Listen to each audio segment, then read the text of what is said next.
আসসালামু আলাইকুম বন্ধুরা, সবাইকে নববর্ষের অনেক অনেক শুভেচ্ছা। আমার বাসায় ইনারভিল ক্লাব অফ বগুড়ার একটা পটলাক পার্টি ছিল ঈদ পুনর্মিলনী এবং প্রাক বৈশাখ উৎসব। তো এই উপলক্ষে আমার বাসাটাকে আমি একদম অন্যরকমভাবে সাজিয়েছিলাম। সব কিছু বাঙালিয়ানায় পরিপূর্ণ ছিল। এখানে আমি একটা টেবিল সাজিয়েছি, সেখানে দিয়েছি শীতল পাটি, তারপরে একটু গামছা। এখানে আমার মেয়েগুলো লিখে দিয়েছে, মেহেদির আয়োজন ছিল, ছিল পান, তারপরে ছিল বাতাসা, কদমা, সাজ, এগুলো কুলা, কলসি, এগুলো দিয়ে আমি সাজিয়েছিলাম। আর এই লেখাগুলো আমার মেয়ে লিখে দিয়েছিল। ছিল মোয়া, মুরগি, সব কিছু, কোনো কিছুর কিন্তু কমতি ছিল না তাই বলে। আর ছিল চুড়ি, যার যা ইচ্ছা সেরকম চুড়ি পরতে পারে। আর এই কলসির মধ্যে দিয়েছিলাম আমি কলার পাতা মুড়িয়ে। তারপরে ছিল বিন, হারিকেন, এখানে মুখোশ, ঘুড়ি, রং বেরঙের কাগজ দিয়ে সাজিয়ে দিছিলাম। আর পিছনে ছিল একদম গ্রামের থেকে বানিয়ে আনা নকশি কাঁথা। আর এখানে আমি একটা কর্নার করেছিলাম, সেটা হচ্ছে আলতা। এসো আলতা পরি, এই কর্নারটার নাম ছিল। সবাই তো এত মুগ্ধ হয়ে গেছিল, সবাই আলতা পড়েছে। আর এই যে আমার রুমের এই ছাদটাকে সুন্দর করে আমার মেয়ে সাজিয়ে দিয়েছিল। আর টেবিলটাকে আমি ঠিক এইভাবে করে সেট করেছিলাম, মাটির জিনিস দিয়ে সব কিছু আমি সাজিয়ে দিছিলাম, একটু ফুল টুল দিয়ে সব এরকম করে দিছিলাম। আসলে আমার যে কোনো প্রোগ্রাম করতে ভীষণ ভালো লাগে। আর যেহেতু একটা পটলাক ছিল, তো সবাই এক একজন এক এক রকম আইটেম করে নিয়ে এসেছিল।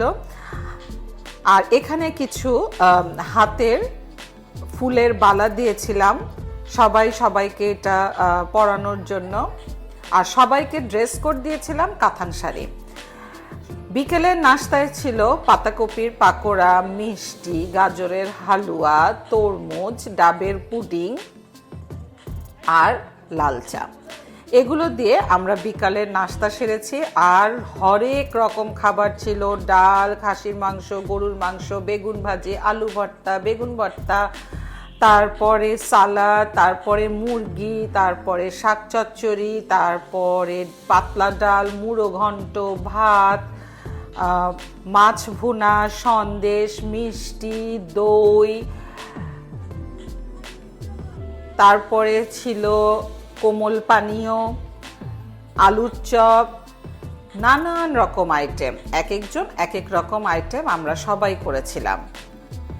এই যে আমরা সবাইকে এই ফুলের বালাগুলো পরিয়ে দিচ্ছিলাম।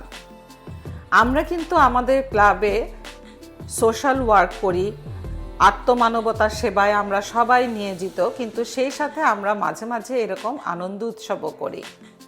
এই যে ফটো সেশনের তো ভাই কোনো রকম কোনো কমতি নাই, সবাই আমরা ফটো সেশন করতে ব্যস্ত।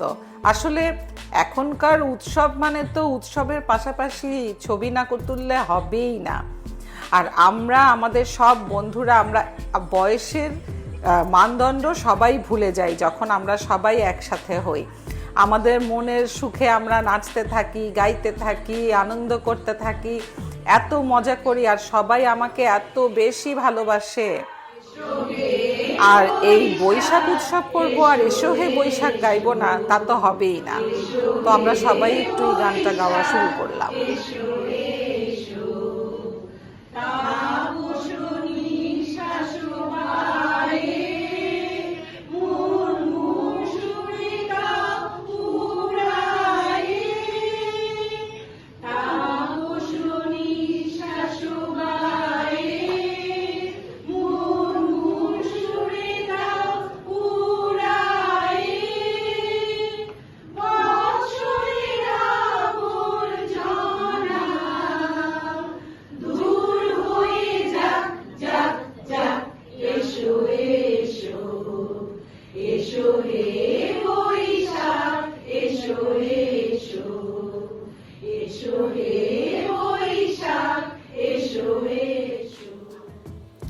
তারপর আমি আর আমার মেয়ে মিলে দুইজনে একটা নাচ কম্পোজ করেছিলাম রবীন্দ্রসঙ্গীতের সাথে, সেই নাচটা করলাম।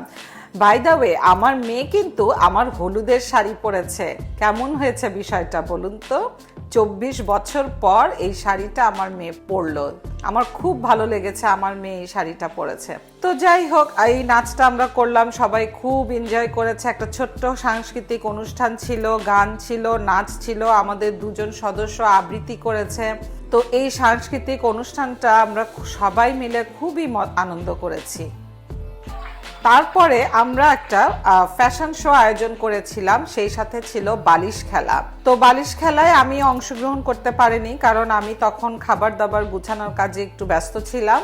আর এই যে আমাদের ফ্যাশন শো কিন্তু ছিল খঞ্জনি, কলসি, ঢোল, তারপরে বিন, ডালা, কুলা, এইসব নিয়ে। তো এই ছিল আমাদের আয়োজন। ভালো থাকবেন, আল্লাহ হাফেজ।